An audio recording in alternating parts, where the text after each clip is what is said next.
The Redress of Mira has absolutely no idea what it wants to be and is one of the most astonishingly awful experiences I've ever played, with nothing whatsoever that resembles fun, never mind incorporates it. At its best, it's a random, janky mismatch of half-formed ideas with a coherent but mediocre story barely holding it together, and at its worst, it feels as though 𝐦𝐸𝐤𝐤 played 5 minutes of Skyrim and decided to make something like it himself. The Redress of Mira is mostly a first-person walking simulator with sprinklings of platforming, puzzle solving, and combat haphazardly strewn throughout. You'll also regularly use a magic staff to hunt down green glowing rabbits and collect mana from them that unlocks new areas. It's a silly, tedious, and painfully boring exercise that, at the bare minimum, at least manages to connect to the plot. But it's hard for me to convey the depth of this game's problems by vague description alone, so it's worth calling out a few examples. The Redress of Mira has 3 combat sequences. In each one, I entered a large open arena only for a sword-wielding mercenary to run up and slash at me, shouting, "Take this!" and then inexplicably run away and back again like a confused shark figuring out how to circle its prey. To win the fight, you must collect mana from around the arena and shoot it at him once you've collected enough, which felt seemingly impossible to do without getting hit a few times in the process, since he runs much faster than you and you have no means of defense. The first time this happened, there came a point where the mercenary was no longer chasing me, and despite continued shouts of "Ah!" and "Die!"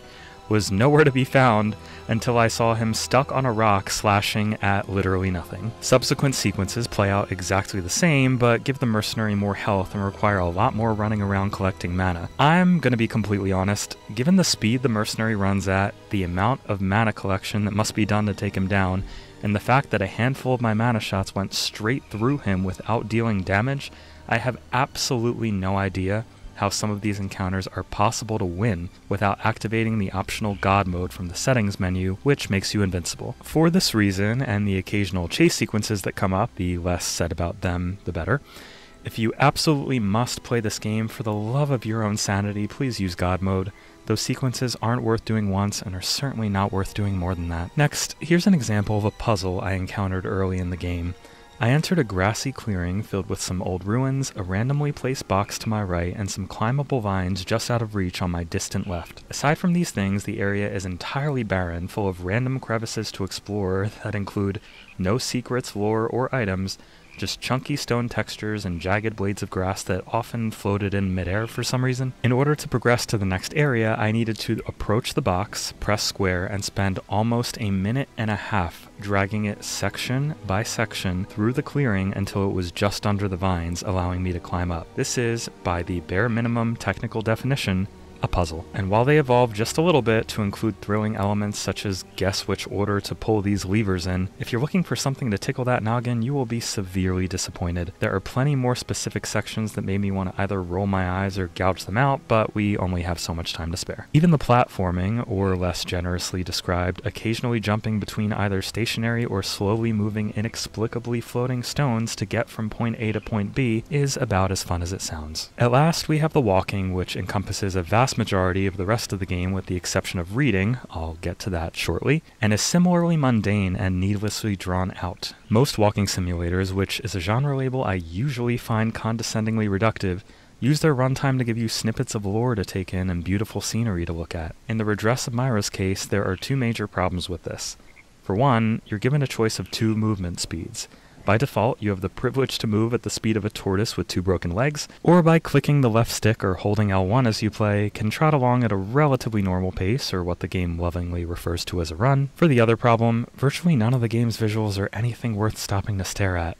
Now, I understand this is a small indie game and I can't expect a graphical masterpiece, but plenty of similarly small games have great gameplay and beautiful visuals because they know how to define a narrow scope and do their best to work within it. In this case, if the first hour of playtime overwhelmingly requires walking around looking at near-identical grassy plains and blurrily textured, unnaturally jagged rocks while searching for whatever bit of scenery is interactable just based on the fact that it doesn't look like a first-timer's Unity demo, then something has gone terribly wrong. Unfortunately, those aren't even the end of the graphical problems.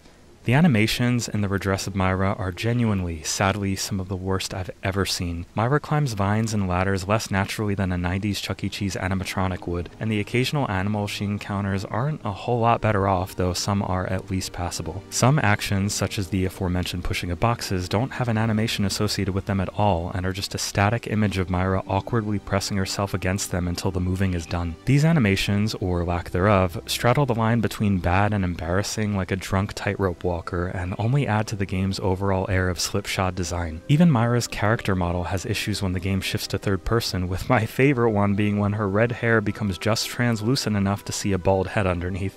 I wasn't sure whether to keep playing or recommend she begin a Propecia regimen. If there's any beacon of light in the visual presentation, it's the light. Lighting in some areas is surprisingly well done, and in some cases can help the game masquerade as a much better looking one when some distant scenery gets the spotlight. Sound, too, is a mixed bag. Some of the soundtrack is actually pretty good, including some surprisingly rousing melodies that wouldn't feel out of place in a much higher budget game. On the flip side, the voice acting and certain sound effects can go in the opposite direction. Mira's limited quips are so bafflingly loud and overacted that at one point, hearing her voice stampede out of my rear speaker made me literally jump, while at another, a zip line in one area of the game which sounded like a pig squeal farting made me laugh out loud and question my own maturity at the same time. If much of this sounds dire, it's because it is, but there is one feature of the game whose mediocrity feels breathtaking when compared to the rest of it. As I mentioned, you spend a lot of the game walking, but you'll also regularly encounter treasure chests with journals inside. These contain the bulk of the game's story, which is mildly engaging, but generally tackles themes like injustice, vengeance, and love with the tropey deftness of teenage fanfiction. If that doesn't sound like an enthusiastic endorsement, it's because it's not. The writing in these sections is pretty rough, and the dialogue has a tendency to suddenly switch characters in a way that can make it unclear who's talking. But for better or worse, this was my favorite part of the game, and quite possibly the only part of it that didn't feel like a chore. Overall, the most sadly glowing praise I can bestow upon the Redress of Mira is that it's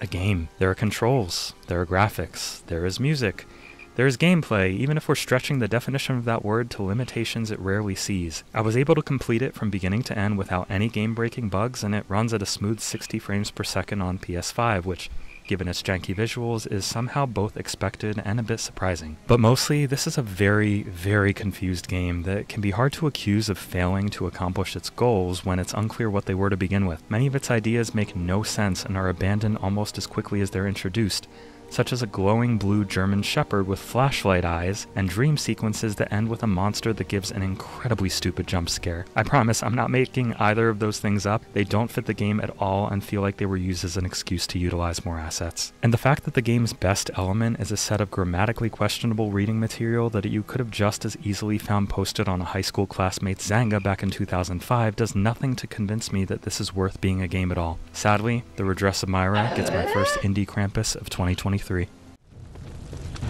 Die! Die! Ah! Die! Die!